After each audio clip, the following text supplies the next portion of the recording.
tunajua kwamba dunia inaelekea katika matumizi ya teknolojia zaidi.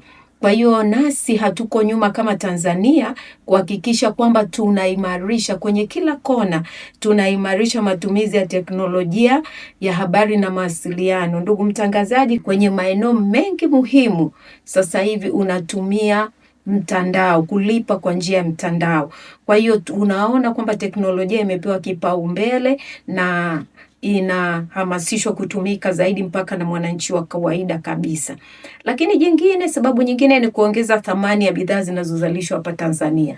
Tuna bidhaa nyingi sana zinazalishwa na wakulima na wawekezaji na wafanyabiashara hapa Tanzania, lakini nyingine zinakwenda nje bila kuongezwa thamani na hivyo kuuzwa kwa bei ya chini. Sasa lengo la mabadiliko haya ni kumsaidia Mtanzania au mwekezaji ambaye anafanya shughuli zake hapa Tanzania kuweza kuongeza thamani, kuzipa zile bidhaa, yale mazao thamani, ili tunapoyapeleka sokoni yaende yakiwa na thamani, yaweze kuleta mapato katika taifa letu.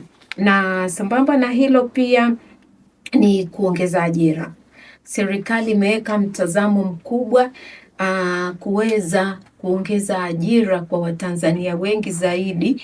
Kwa hiyo miundombinu iliyowekwa katika maboresho haya ni namna ambavyo Watanzania wanaweza wakapata fursa za kujiajiri ama za kuajiriwa.